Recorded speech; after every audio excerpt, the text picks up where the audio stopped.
Oh, all right. So this is my third video of the day.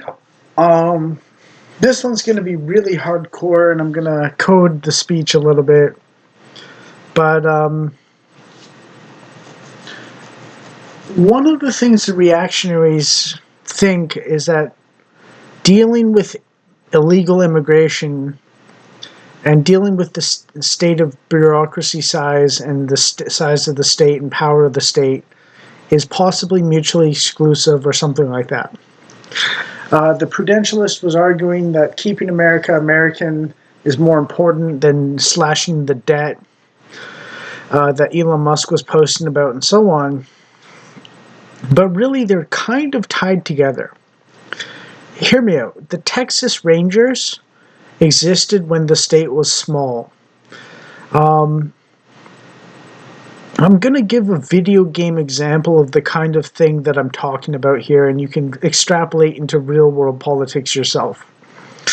I will say that a tight-knit community driving out problem people by force is kind of what I'm getting at. Yeehaw, Wild West. Rally the farmers and the good people to drive out the bad people and the robbers and the bandits and so on, and do the Texas Rangers thing.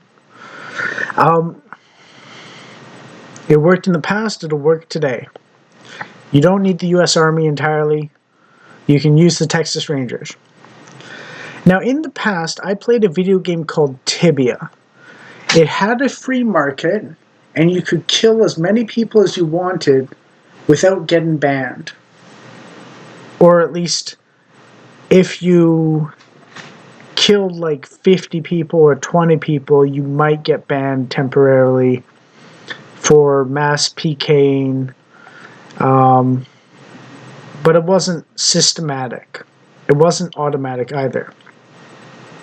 So basically, when someone became a mass PK or they cheated to get skills or resources or levels or something like that, the community generally killed them, and if they were bad enough, they would get everyone to kill them off to the point where they went down to level 1 again with no skills and no resources. It's called rooking. And basically what it means is you kill someone to level 8 and then you kill them so that they would hit level 7, and automatically when that happens, you get sent level 1 with no resources except the basic starter and equipment back to something called Rook Guard, which is rookie guardianship as a starter area for levels 1 to 8.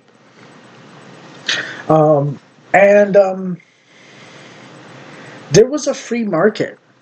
So sometimes if you were a pillar of the community, you could do things like attack someone and they would attack you.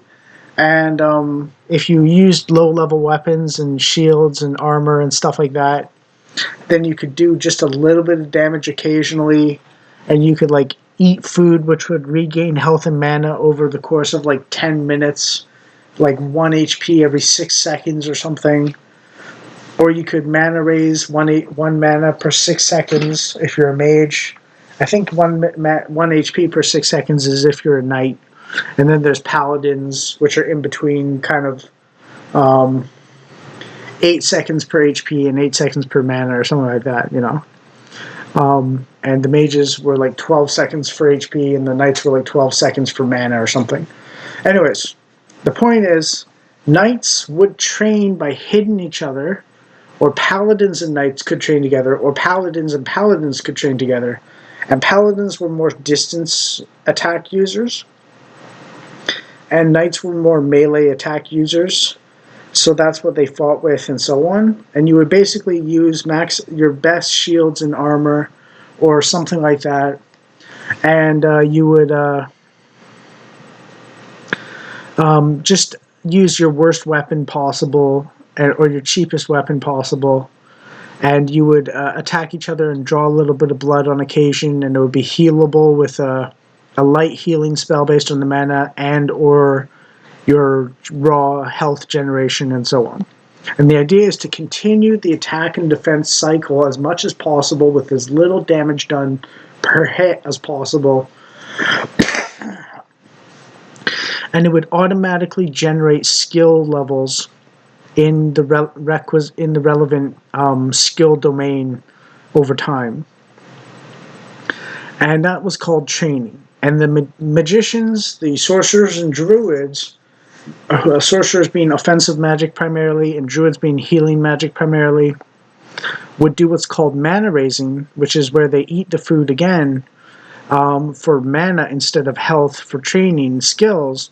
And then after they got enough mana, they would use what's called a rune, which is about 10 gold apiece, and they would cast a spell that creates a spell rune out of that blank rune. And the spell rune would sell for way more money. There were two really big ones. There was Sudden Death Rune, which would do about 150 damage starting, up to about 200 or 350 damage. And there was Ultimate Healing, which started at 250 healing. The Ultimate Healing runes could be used by knights who suck at healing otherwise. And the minimum of 250 was a really big benefit to them because they sucked at healing, and if it scaled with healing, with magic level or magic power rating, the knight would be very much in trouble if it didn't start at 250. Because they get like 25 health out of using their own healing or something like that, like it wasn't much. Anyways, you could sell those runes for money, and you could do it in perpetuity. And there was also a skill called fishing, which would allow you to use a fishing rod for free to cast on a square and maybe get a fish. And you could do it enough times and get a number of fish, and you could use that for free food. So you could train or mana raise as long as you kept going to town for blank runes as you run out of them, because you're using a blank rune to make a spell. Or you could train forever as knights, or until the paladin runs out of spears. Actually, no. The spears they would land on the ground after you shot them, so you could pick them up again. And if you're training right beside the person, then you don't even have to move to pick the spears back up. So you could train forever as a paladin or knight as long as you were fishing. And the only thing that stopped mages from mana raising and making spell runes for money permanently is that they would run out of blank runes eventually, and so on. And the way this was balanced is by a free market, where mages, like druids and sorcerers, had to use spell runes typically, which costs a lot of money for the amount of damage you're doing, but it's more powerful than anything the paladin or the knight can do in terms of damage, and it always hits, unlike the paladin or the knight. So the mages were like extreme bursts of damage and then running out of money or mana or runes. And the knights were perpetually ready, low damage, high defense, grinding experts, and the paladins were something in between. And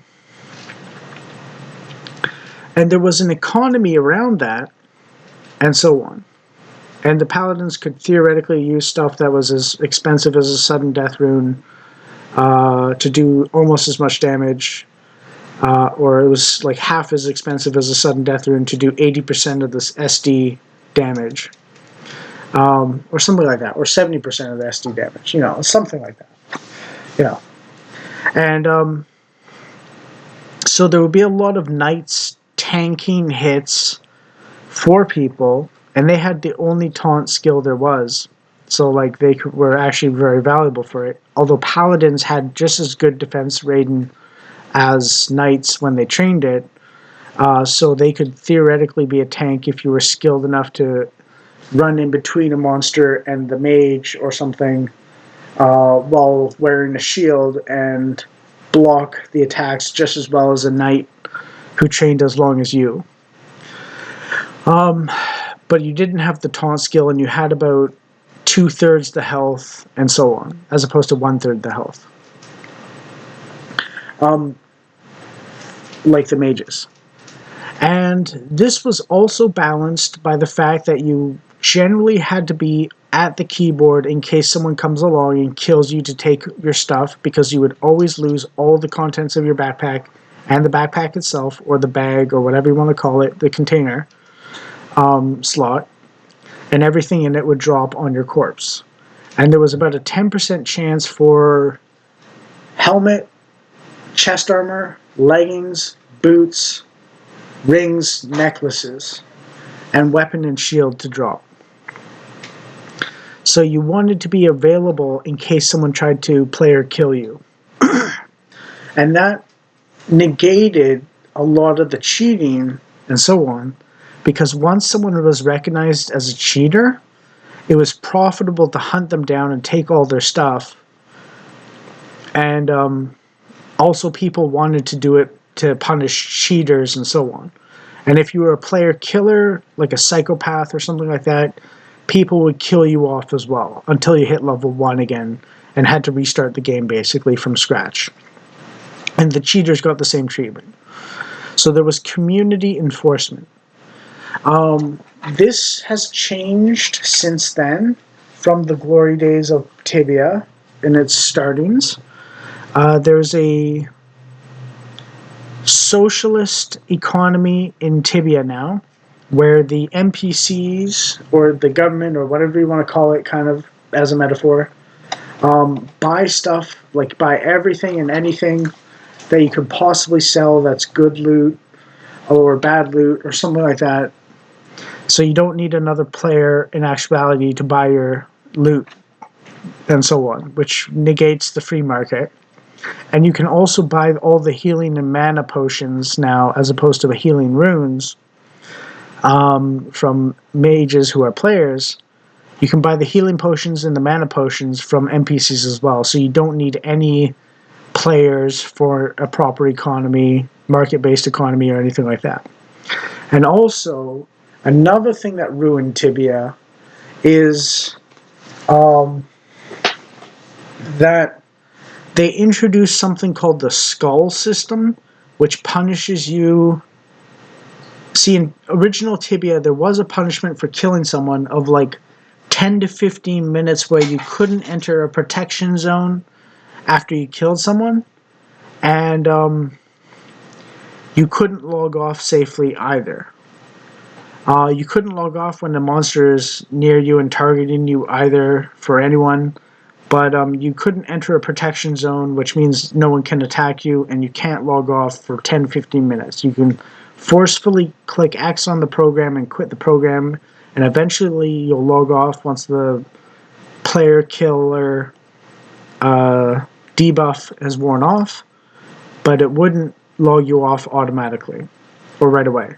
So you could always be hunted down and killed for killing someone else.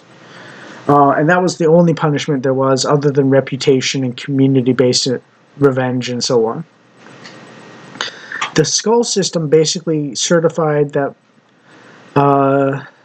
increasing punishments for doing killings that are quote-unquote unjustified, which means the person didn't attack you personally first,